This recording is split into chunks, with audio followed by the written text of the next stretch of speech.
एक बार की बात है, एक ढोलकपुर नाम का गांव था। उस गांव में सुरेश और उसकी पत्नी रीना हंसी खुशी रहते थे। सुरेश कपड़े का कारोबार करता था। एक दिन सुरेश को कारोबार के लिहाज से बाहर जाना पड़ा। वहां से आते वक्त उसे रात हो जाती है। घर जल्दी पहुंचने के लिए वो जंगल के रास्ते से आता है। ये जंगल का रास्ता तो रात में और भी खतरनाक लगता है। कहीं मैंने ये जंगल का रास्ता लेकर कोई गलती तो नहीं कर दी। तभी सुरेश के सामने एक खतरनाक भेड़िया आ जाता है। अरे अरे अरे अरे, ये क्या मुसीबत आ गई है मेरे सामने, बचाओ। तभी वो भेड़िया सुरेश पर हमला कर देता है। उस भेड़िए के हमले की वजह से सुरेश बेहोश हो जाता है। उस हमले की वजह से सुरेश जख्मी हो जाता है। अब सुबह होते ही सुरेश उठ जाता है और घर के लिए रवाना हो जाता है। आप तो कल रात को ही वापस आने वाले थे, फिर इतनी देर सुबह सुबह कैसे? मेरे सर में दर्द हो रहा है, मैं नहा कर आता हूँ। फिर सुरेश नहाने जाता है। तभी अचानक उसकी नजर अपने पेट पर लगे जख्म पर जाती है। उसे अपने पेट पर किसी के पंजे के निशान मिलते हैं। अरे ये क्या है? ये मेरे पेट पर निशान कहाँ से आए? अगर मुझे कोई चोट लगी थी तो मुझे याद क्यों नहीं आ रहा? आखिर कल रात मेरे साथ क्या हुआ था? मुझे कुछ याद क्यों नहीं आ रहा? जंगल में सुरेश के साथ क्या हुआ था उसे कुछ याद नहीं आ रहा था। रात को जब वो अपनी पत्नी के साथ सो रहा होता है तभी उसकी आंख खुल जाती है और वो उठकर बाहर चला जाता है। बाहर जाते ही उसकी आंखें लाल होने लगी, हाथों और पैरों के नाखून बड़े होने लगे और धीरे धीरे वो एक भेड़िया बन गया।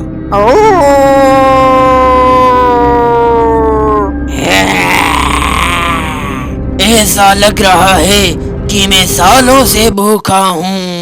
मैंने सालों से कुछ नहीं खाया हो। वो भेड़िया चुपचाप एक घर में घुस जाता है। वहाँ सोए हुए सब लोगों को नोच नोच कर खा जाता है।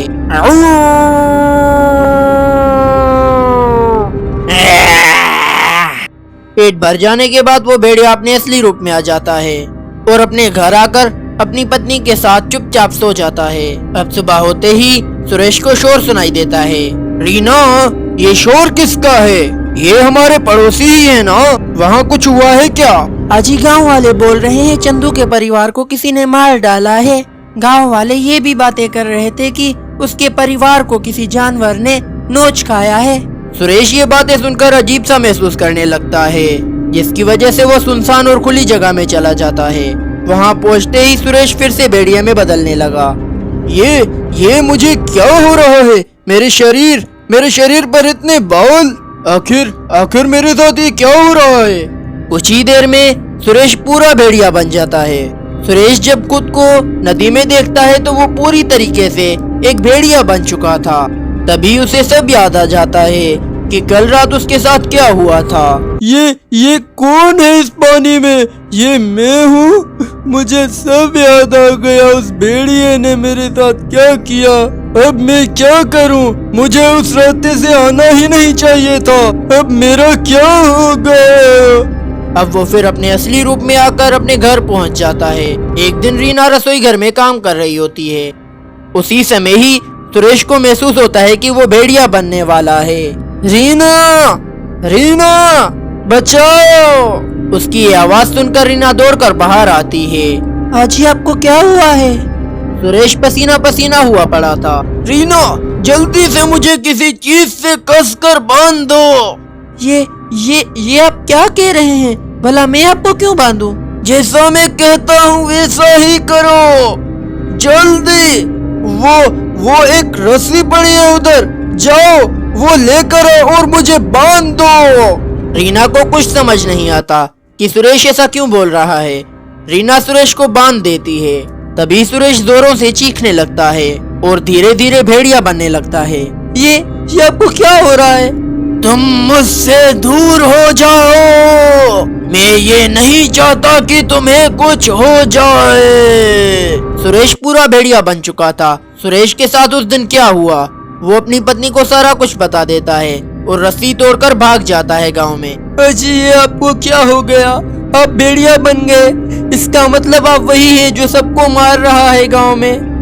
तो दोस्तों, अभी तक आपने देखा कि सुरेश पूरी तरीके से भेड़िया बन जाता है और पूरी तरीके से गुस्से में आकर गांव में भाग जाता है।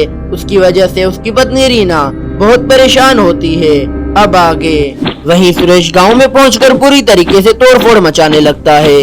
गांव के सब लोग अपनी अपनी लाठियां लेकर उसे मारने लगते हैं। अरे यही वो भेड़िया होगा जो गांव में घुसकर लोगों को मारता है। इसे कोई भी मत छोड़ना। अरे भाई मारो इसे, मारो। तभी रीना वहां पहुंच जाती है। रुक जाओ, मत मारो इसे, सब रुक जाओ, मेरी बात तो सुनो। रीना की बात कोई नहीं सुनता और भेड़िए को गुस्सा आ जाता है और वो सबको जोर से धक्का मारता हुआ जंगल में भाग जाता है। तभी रीना को गांव वालों का धक्का लगता है और वो पीछे पत्थर पे गिर जाती है। रीना को सर में चोट लगने की वजह से उसकी मौत हो जाती है। अरे भाई, वो भेड़िया जरूर आएगा अपना बदला लेने। हाँ। अरे वो तो सही है, पर इस रीना को तो देखो, कोई सर में चोट लगी है, शायद ये मर गई है। इसके पति को बताना पड़ेगा इसके बारे में। गांव के कुछ लोग रीना के घर जाते हैं तो उधर सुरेश नहीं मिलता। पूरे दिन इंतजार के बाद गांव के लोग मिलकर ही उसका अंतिम संस्कार कर देते हैं। अंतिम संस्कार के बाद रीना की अस्थियों को संभाल कर रख देते हैं। ये सुरेश भी पता नहीं कहाँ है। उसे जब पता चलेगा कि उसकी पत्नी अब इस दुनिया में नहीं है तो उस बेचारे पर क्या गुजरेगी। उसके आते ही हम उसकी अस्थियां उसे सौंप देंगे। तभी वो भेड़िया गुस्से से लथपथ गांव में वापस आ जाता है।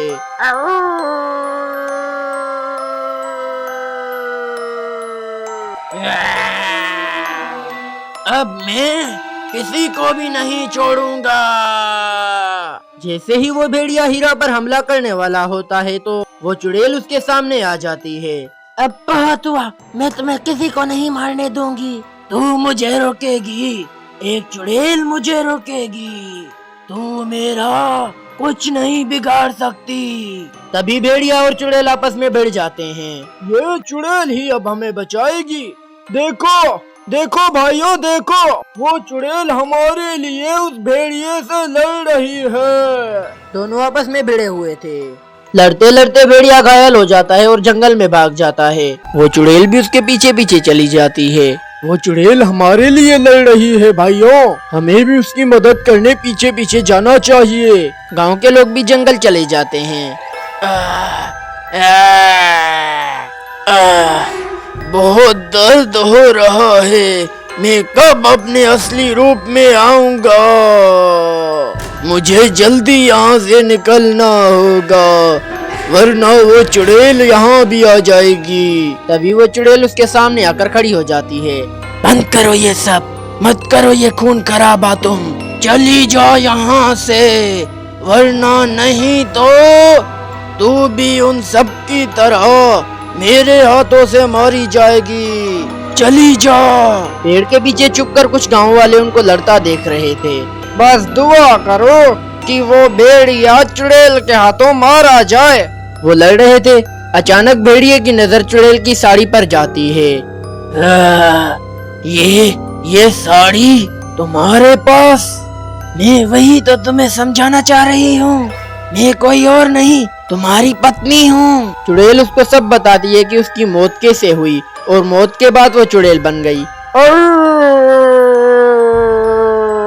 नहीं, मैंने तुम्हें मार दिया, ये बहुत बुरा हुआ। मैंने अपनी पत्नी को ही अपने हाथों से मार दिया।